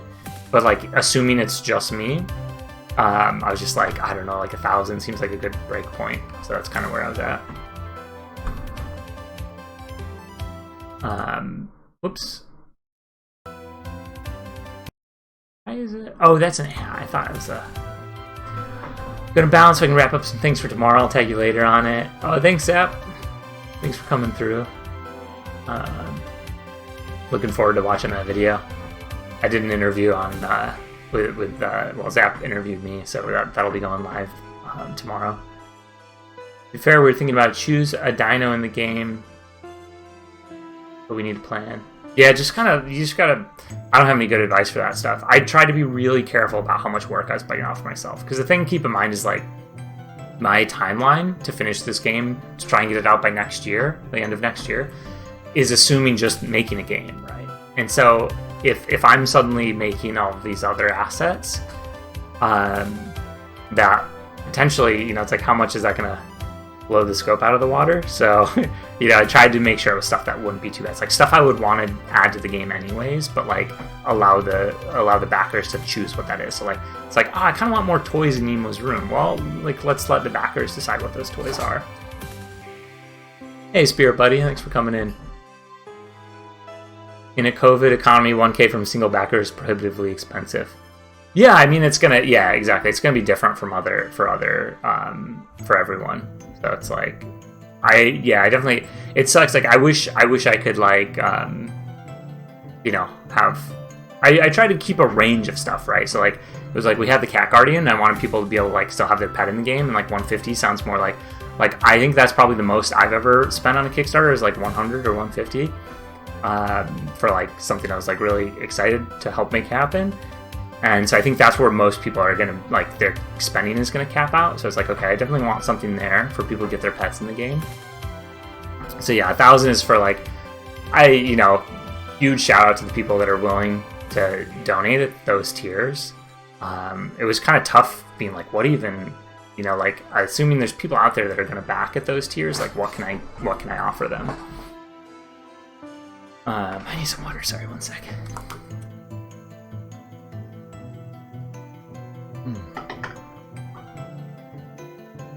Most I could do would be 500. Yeah, honestly, I'm blown away that people even do 500 because it's just like, that's so generous.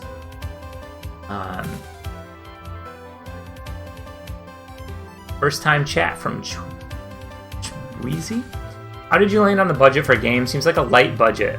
Yeah, essentially it's like, it is an extremely light budget, but it's basically, I wanted a higher budget, and it was like looking at like how many followers we have on Twitter and how Kickstarter's doing, like 60, even just 65K is going to be super, a super lofty goal. So I'm kind of blown away that we got there, right? Like, you know, we very well could not have, but it is a light budget. It's basically, I kind of just made, you know, like people that are helping with the game, like made offers for, I wanted to be able to get them like cash from the Kickstarter, and then also like profit sharing. So a lot of that is like paying people with profit sharing. So basically like, here, you'll get this percentage. But you know, also we'll get this much out of the Kickstarter, right?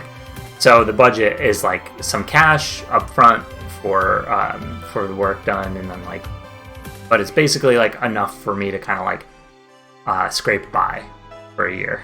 So it's not much. It's just like it's possible because it's just me, right? Like it's not gonna like hire a bunch of artists or something, which is why I might seek more funding, right? Like through other means, because I would love to have an artist to help with some stuff, especially stuff like dialogue portraits is like a great sort of thing where it could easily be in like a different hand, if you will.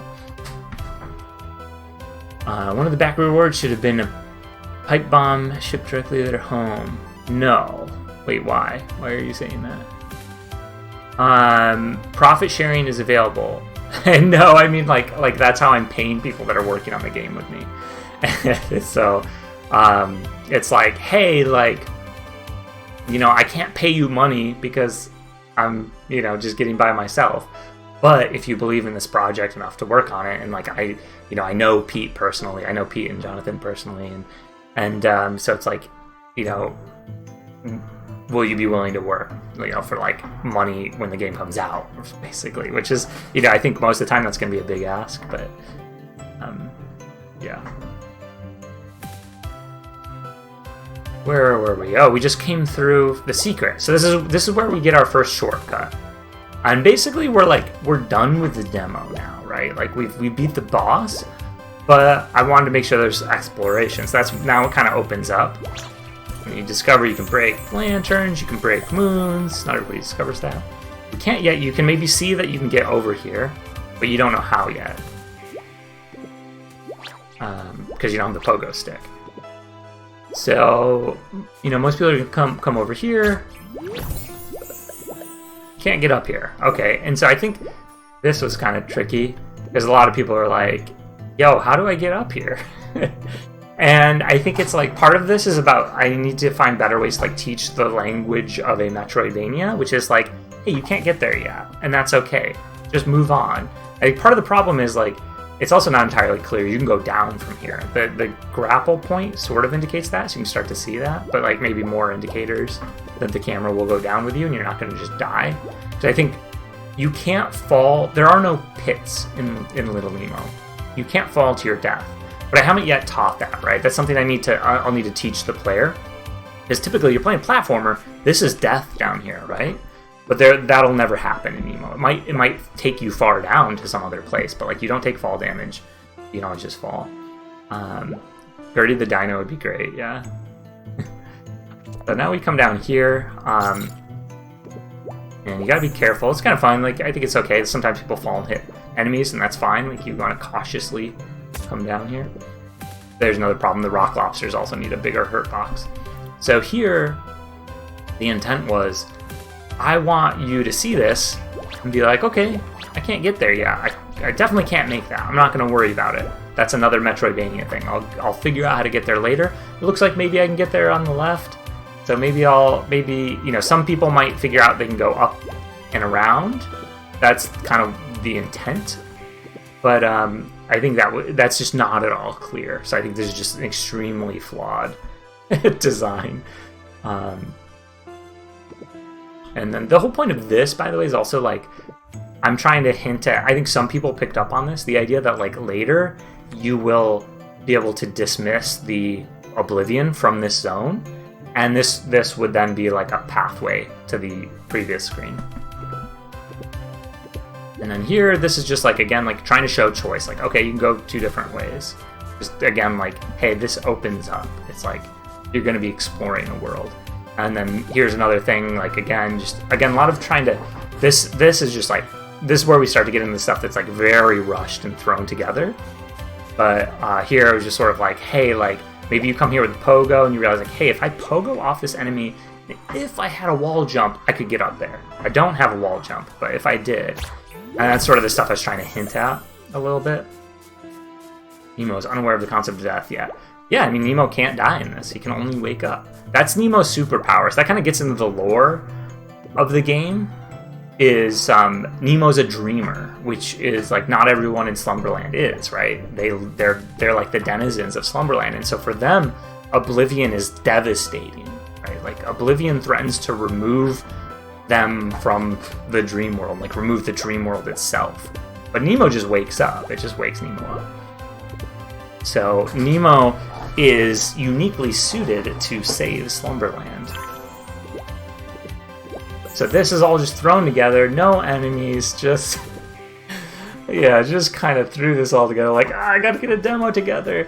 I'm surprised at how kind everyone was playing this, just like running around, having fun, collecting stuff, because I'm just like, man, this is so boring. A lot of people missed this as a pass-through. I think a lot of people just thought this was decorational. But, so yeah, you can come down here, you can see Milton Secret Castle. I don't know that. I don't know Milton Secret Castle. I promise you I'll spend an hour trying to frame perfect that jump. I know people did, everyone did, and I was just like the one to get the power up. It was hard seeing that, because it's like, oh no, I did this to them. It's just like, it's just mean. Sorry. So yeah, here you see the like transition with the lighting again, which I'm really happy with. And you can see some of the cool things I do is there's a few different things that change. It's the lighting, it's the lookup table. I don't think I changed that here, but that's something you can change. You can completely like basically Photoshop the image. The bloom changes, so you notice the bloom, the glint of light on the candy has more bloom applied to it in here. And there's also an echo. Hard to hear, but like all the sound effects now get like a little echo, and you can like turn off the lights, which is kind of fun. So this is like very Mario 2 inspired, right? When you go like to the underground, like in the vases, like whatever they are. But this is another just like I just kind of threw this together, and this is supposed to again kind of hint at like maybe I could come through here later if I find a way to get rid of the oblivion. Which you can't do in the demo, but like that'll be a part of the game. Basically transforming each zone. So there's kind of like essentially multiple there's two types of transformations you could get in a zone. Maybe there'll be more, but like two like major common ways. One is you have new toy abilities, so you can get to new places you couldn't before. So kind of like not an actual transformation, but a transformation of Nemo in the player kit rather than the zone itself. And then there's the transformation of the zone itself, which would happen like if the oblivion is dispersed. If I see a red key, I'm dead. The keys will be color coded. So those are the keys are they're using the same thing that Nemo uses, which is like they're drawn in a way that I can dynamically color them, and that way I can color code the keys. So there probably will be red keys. So here's where, basically, if you get down here, you've kind of seen most stuff. So the idea here was like, okay, Flip's all over the place, saying hi. This is just the interact outline, by the way, that it's like, you always have an outline, and I can, that's kind of like broken out in the shader, such I can do fun stuff with that, like give it this gradient. It's like a scrolling gradient of blue and green with like super HDR, so it blooms out. Basically Flip is omnipresent. That's kind of the idea. Like wherever you go, you'll find Flip, and like I think a lot of times Flip will conditionally be in places. So sometimes we'll soft gate through difficulty in the game, I think. But if anytime I soft gate through difficulty, I want to keep in mind that like I love that in games like Dark Souls, of course. But I think that's something to keep in mind is like a lot of players won't understand that, and they'll like just like with the flawed design of the toy up above where people will just keep trying it. I think if you soft gate but don't do it explicitly, people will just keep doing it. And I don't want to do that to people. I don't want them to be like upset that something's too hard. I'd rather have them have fun that it's so hard. And so probably anytime we do that, Flip would be there like, hey, are you sure you look like maybe you're not ready yet? Like maybe go to this other place. But like you can go there. And you know, most times there's gonna be a lot of toy gating, but I like sequence breaking, so I think there'll be times when like maybe you can kind of push in a little ways, and then you know maybe you're then blocked by a toy gate. You push in further than you're supposed to, and oh yeah, I can't go there. But then maybe you can like do some tech to get past that toy gate. I really like stuff like that. So this is like especially. So here we are using a lookup table to color things. It's like a warm purple kind of a look, and I think you can just do nice stuff like that. So this is just a fun little room. I don't know what's in here. Like it's just again rushing to throw some stuff together for people to check out. This isn't content that will be in the final game. Again, over here, just kind of wanted to show like, okay, if you find this, everyone's like, talk. Why can you talk? It's just because that's the easiest way to get a dialogue to come up is like, but yeah, obviously I would say like interact or something generic, but I'm just rushing to get that together. I need an animation for Nemo like rummaging through something for the both for the dresser and for the chest, and then like rummage through it and pop out with like PJs or a toy. I don't have that yet, so I can't quite implement this. Flip trying to keep Nemo from going somewhere they shouldn't. Yeah, kind of like it's kind of the opposite, but yeah, Flip's mischievous side will kind of come into the story a bit, but yeah, it's a little, I suppose a little, maybe it'll be reverse psychology. That's a good point. Maybe like, yeah, go in here. It'll be really fun, and then the monster one shots you like some enemy. So I'm just heading back here because that's all that's over here. A little bit of a dead end, but at this point you're supposed to kind of come back and find some stuff that you hadn't had before, or hadn't gotten before. Oh, by the way, I was talking about soft gating a lot, like hard and soft gating. Hard and soft gating just means like, or like what I'm meaning it as is like hard gate means there's like it's expected that you have a toy to be able to get past this like little platforming challenge. So this is a this little like grapple point up here is a hard gate. You need the grapple hook to get past there. This here is like a soft gate because you need the pogo stick to get up here. You need to pogo off the enemy that's here, but you can also go grab a key or an enemy and jump off of it. But a soft gate also, I'll be talking about like meaning it's just very difficult. So like you're discouraged from going there because the enemies are too hard. I love the new take on Flip with the subtle nods to OG. Oh, thank you. Yeah, I'm really happy with how Flip turned out. Yeah, I think it's like one of those things where I hadn't even initially been thinking of it, and I think it was Sid who first suggested the idea of like redesigning Flip, and it was like, I was like, yeah, what would Flip be like? And we got onto like kind of getting the idea of like breaking down like what was Flip, and then like what's like the equivalent in this 80s 90s nostalgia trip. So yeah, now we're back. We can start finding secrets. Here is, this. A lot of people. This is actually Nemo, a frame from Nemo's damage animation. So when the glass breaks, that's that. I just again like strapped for time, just threw that on there. Didn't work super well. A lot of people didn't understand that this was for this. And then we get the toy. And now here's where you're supposed to learn this. So there's a few problems here. The grapple is unfinished, so I'm not quite sure how I want this to work yet, but it's not great yet. So most people will jump off of this instead of like me, I'm like, oh, you do standing jump. That's safe. Most people will take a leap of faith, miss the grapple ring, and then just fall down. So they won't learn the grapple at all. So it's like a bad. Everything about that whole scenario down there is like flawed. The grapple needs a lot of work, but it seemed like sort of thing that might be fun, so that's why I picked that one. Then we come over here. Now that we have the. I think the flow is a little weird, but it's kind of like, oh, maybe you'll remember that one block that you thought you could maybe break through, and now you have a yo-yo, so we'll go get that.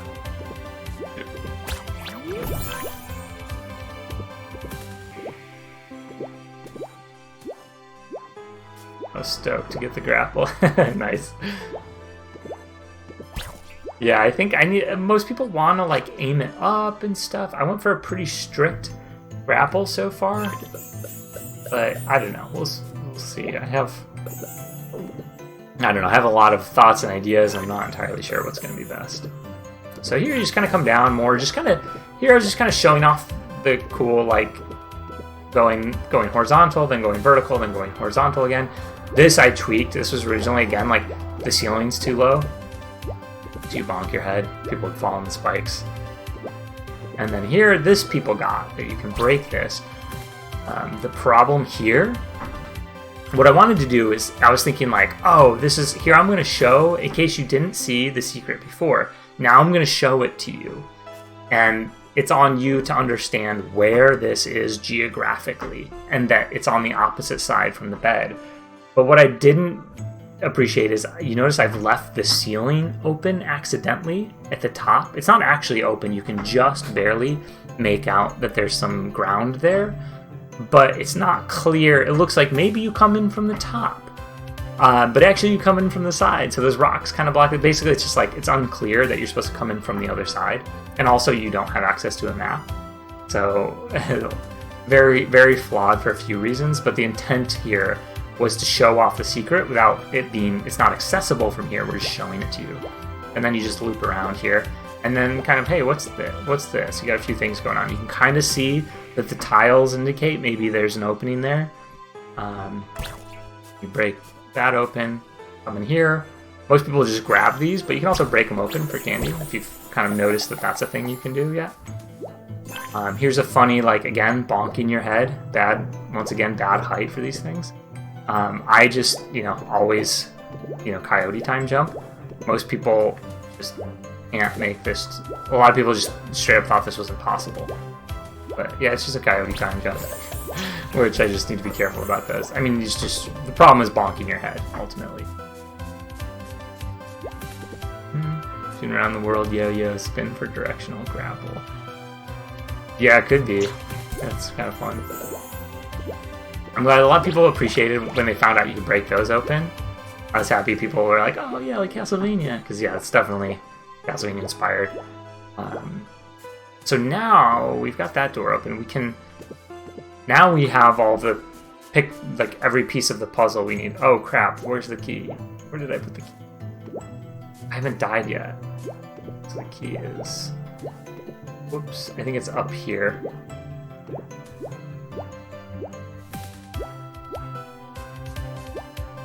I gotta go grab the key, and then I can kind of show us getting a pogo, and I can kind of, talk about some of that stuff. Ooh, I'm almost waking up. There it is.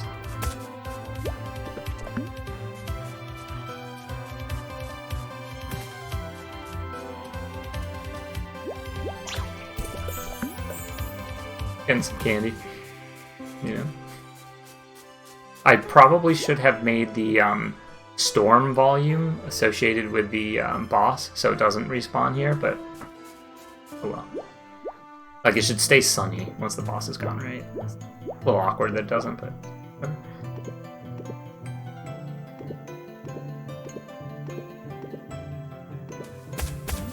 So this is, I'm really happy with this, like people figuring out, they come back here with this, and then getting here. Like, everyone knew they, at this point, everyone that came here that I saw knew that they couldn't get across with the key, which is great. It didn't just leap into the pits thinking they were going to grab this bar.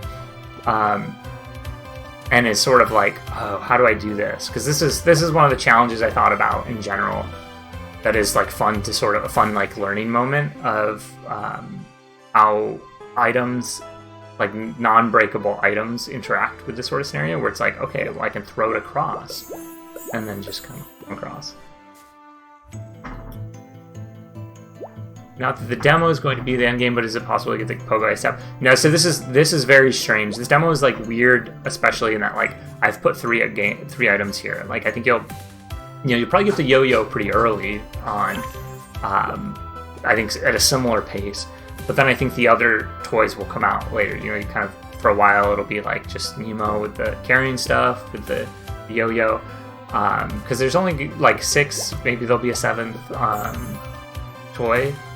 But, so they'll be kind of like spread out through like, I would say the first like 3/4 of your journey, you'll slowly accumulate toys. Because these are like major upgrades. But obviously I want you to have like time at the end of the game with your full kit.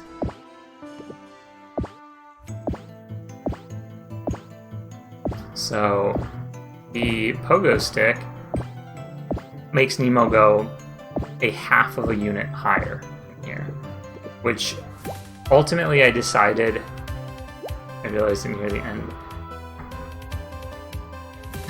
yeah, I decided not to, originally the pogo stick made Nemo go 4 units instead of 3 units vertically, so you could go higher. Ultimately I decided that's just not super interesting to just get free height, and it's more interesting to get height off of enemies. So I was like, I'll make it go slightly higher, and I might even bring it down so it goes the same height, so it's very clear it's not going any higher, not effectively going any higher. But it does have an interesting side effect where you can reach things, even though it only goes a half unit higher, you can reach things you otherwise wouldn't. But the important aspect... Oh, I should have... the bed. The important thing about it is you can bounce off of stuff, threats, and here you see some weirdness. The camera locks when I'm in pogo stick mode. I just kind of was trying that out, and it doesn't work very well, because you can see the camera... Sorry if I'm making you sick. It's like interacting with that corner, of this camera collider corner over here. What do you mean in terms of will it control like in DuckTales? Right now it kind of does control like in DuckTales. That's like kind of the idea, is it's very DuckTales inspired. I'm just gonna go sleep in this bed over here. The one up by the boss. Oh, flickers. There's definitely some issues with when you're running at a higher frame rate, because the physics update at 60 Hz. Alright, we want to wake up, because we can... Actually, I'll just bring this guy. I don't need to wake up. I'll show the like soft gating I was talking about. And we can bring our little rock lobster buddy here. And like that. We don't actually need the pogo stick. But you can pogo. And then you do this. Why was it closed demo and not an open one? I just feel like this is... It paints the like a flawed picture of the game and what it is, and it's very... There's like I have put a bed just sitting here in the middle of nowhere. Little things like that. I just kind of, I basically threw this together based on, like not the game itself, but like this content kind of got tossed together in a matter of weeks, and I just wasn't super comfortable putting it in front of everyone. So here I wanted to show another zone, and also just kind of show how it's like seamless between the zones, right? There's no like now entering. Because we're on. I mean, we've got solid state drives. We can load this stuff. But yeah, we just like kind of load in, and now you're in a new zone. You can't. This is as far as you can get. You see how you might want to wall jump to keep going. But I just wanted, yeah, to show off the background. You know, little giant jawbreakers falling in the sky, and that's all. Just showing it off. A little lollipop, little cookies, waffles, etc.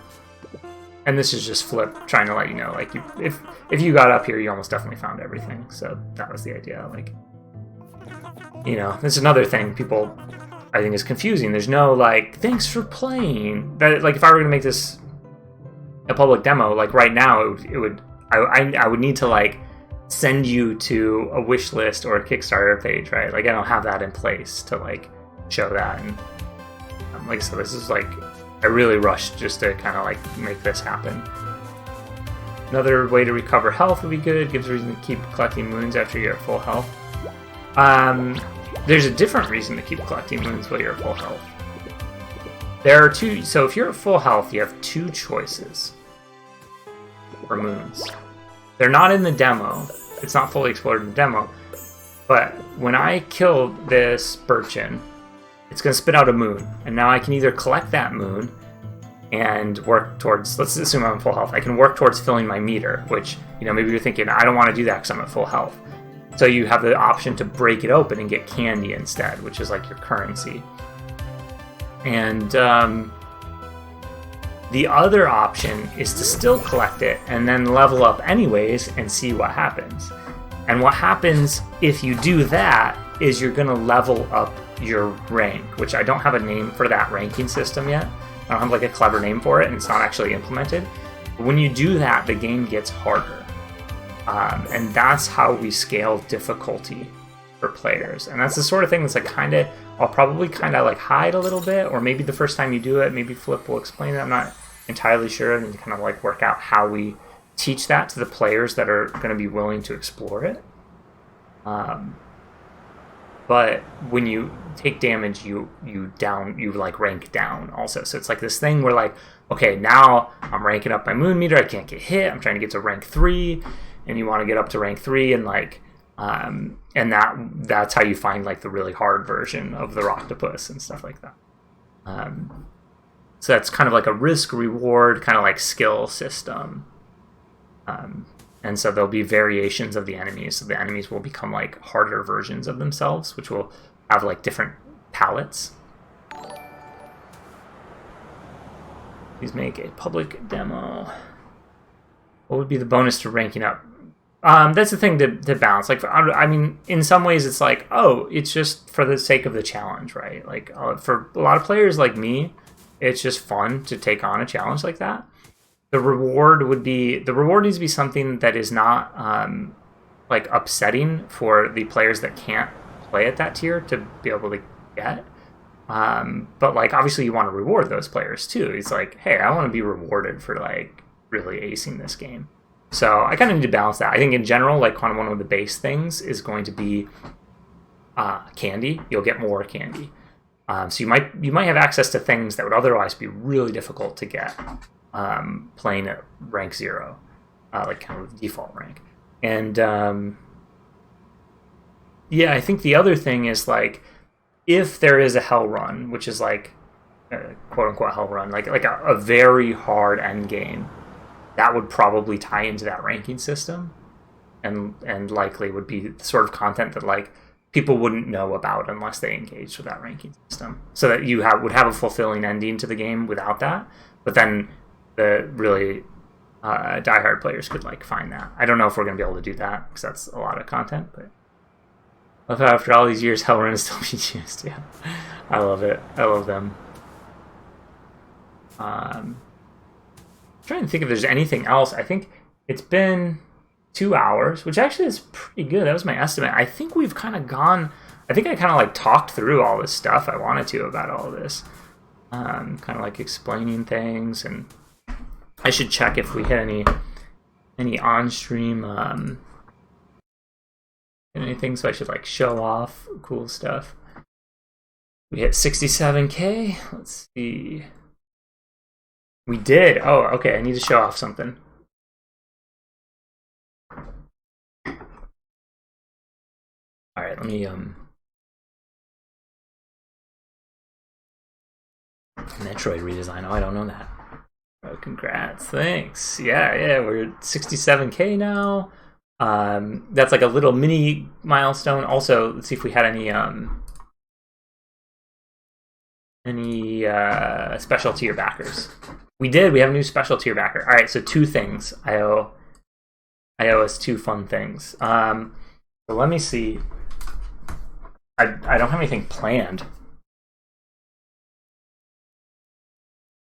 So I'm just gonna. Sorry. Drinking water sometimes gives me hiccups. I'm just gonna like dig into Procreate and be like, what's a cool thing to show off? Have like promo. Have me unshared a promo art.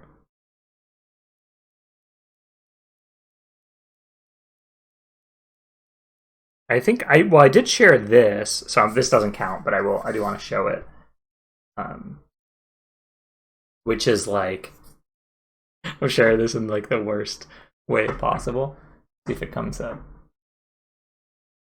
Much reflection. This is like a mock-up of what I was thinking maybe for like Switch cover art, like a vertical capsule. The idea being like showing off the different areas of Dreamland, and then I've made this. You can actually see the old flip in this because this is actually pretty old. But yeah, that one I think I posted on Twitter. But there are actually some other ones I could show. Here's like a variant. I don't like this one as much, but I was like, well, what about if we do some like stripes, just like slightly different, and then the top is not segmented into zones. Also, I was like, what if I don't? This is not a character, by the way, but I was like, what if there were like a scary character? So here's the like popping out of the chest style stuff. Hey Dave, congrats, man! Love the work you're doing, so inspiring to me. Oh, thank you, Yblade. Sporon, hey, welcome to chat, both of you. Quovies.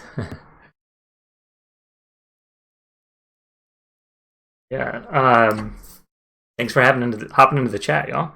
This was like the original. This is the Switch like square icon, which that's done now. Actually, this is just like the placeholder for it. Here's I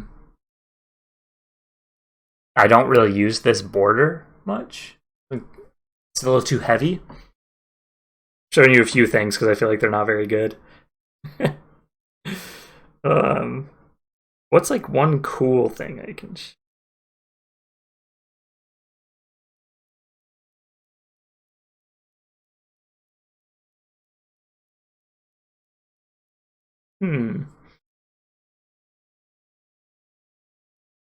Oh, you know what I should show? I'll show you. Here, it's kind of funny. I'll show you the very first attempt at sketching the Cordyceps boss. It was not cute. Where is it?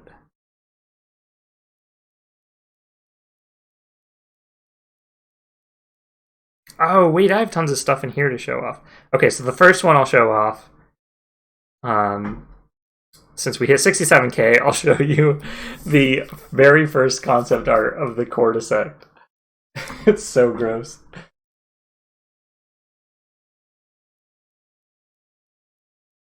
This square one, I do have the Switch icon. I don't know if I have that handy.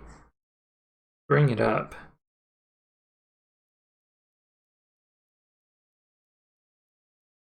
I have that on here. I might have saved it. I don't have it handy in here anymore. I think I just have it like saved on Google Drive. But yeah, it's basically the one of the sketch that was square that I showed. Sketches are awesome. Oh, thank you. I have okay, and then we had another special tier backer, so I will show off. Wait, is this animated? How did I animated that?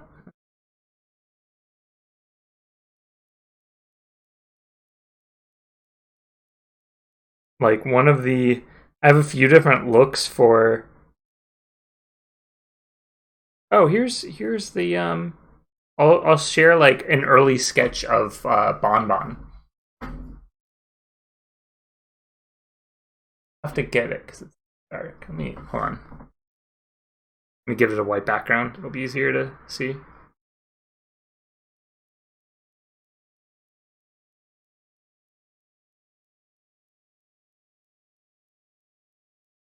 There we go. So that's kind of like that was like my first. What would Bon Bon look like? Kind of generally as like a sprite, like facing the camera. You know, probably ultimately should be like 3/4 angle or something. That's sort of like, okay, how are we doing the eyes? Like, what details are there? What's not? You know, the thing that I really like is the going for the ice cream hair instead of it's a little different from the kind of traditional Bon Bon where that's sort of like a hat, and instead this is more like a waffle cone, and then the hair is like mint ice cream. So I trying to think if that was inspired by the clown character in ARMS, the Nintendo fighting game. Might be where that came from. I was definitely like looking at that character in general while like drawing this Bon Bon. So I really love that character design. I forgot. I don't remember what her name is, but very cool character. Moon rank 3 version confirmed. Pretty much, yeah. Like Moon rank is probably what it'll be called. I'm not sure. Sketches are awesome. Very cool in color. What's your process for these? I don't know. I don't really have a good process other than just scribble in Procreate.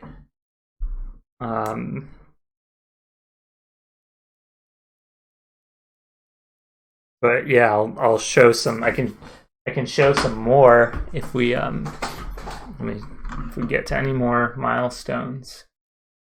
I could like share in Discord or something too.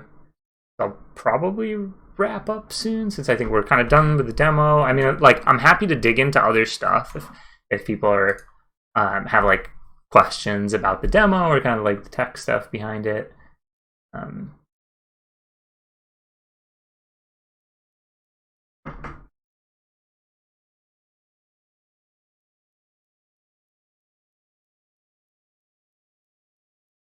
Okay. Caught up. You go with moon phases for moon ranks. Yeah, that's a good, because it's like I think that would you have like, you know, a new moon or 0 and then like waxing crescent, half, waning gibbous or waxing gibbous, and then full moon. Kind of perfect, actually. Maybe we'll do that. Moon rank, moon phases, or moon phase, call it. Like not even rank, because rank is kind of a silly word. It's good for. I like rank in that it the word rank for something like that in terms of like player facing, and then it kind of that is sort of the language of like shmups and stuff that use this sort of stuff.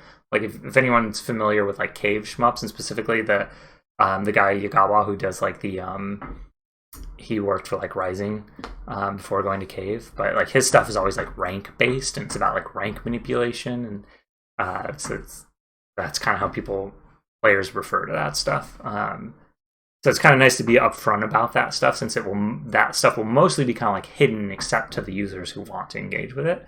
But yeah, moon phase definitely sounds cooler. Yeah, thanks, Yblade. Glad you could hop into chat. I think I don't know, I might take a break because I haven't had lunch. Might be a good time to stop because I still need to I need to get an update up and, you know, shout out the 100% funding and announce, you know, I need to kind of like for sure settle on the stretch goals, make some graphics for those, and get them up on the Kickstarter and get rolling on them, because that'd be really cool to hit some of those today. So I'll start pushing all that. But yeah, like just because they're not up there, like for anyone watching who's not backing, actually I should put the Kickstarter in the chat. One sec. But But yeah, if you're not a backer, anyone, I imagine most people in here are, but if not, like, you know, like back knowing we'll have some cool stretch goals up very shortly, like in the next couple hours. And yeah, so you'll be working towards those. The first is almost definitely going to be an in-game art book / bestiary, and then the others after that will be an animated intro and then an animated outro. Yeah, I think those will be really cool. I'll probably kind of reveal the first two, and then there's some more ideas beyond that. But you know, we'll see what we can do with the 2 days we've got, or well, I guess 1.5 really at this point. But yeah, I think that's gonna be it for me. Thanks everyone for coming in. It was really fun to like be able to dig into this stuff and like chat with you all about it and get questions and everything. So appreciate it. Well, thanks so much also for all the backers. Like, we did it. Made 100%. That's awesome. You know, it's like gets scary in the middle there with the lull, but yeah, everybody really turned out. So thank you.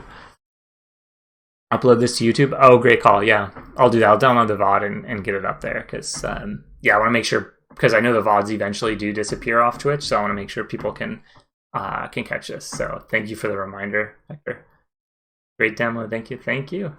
All right, catch y'all in Discord. Bye.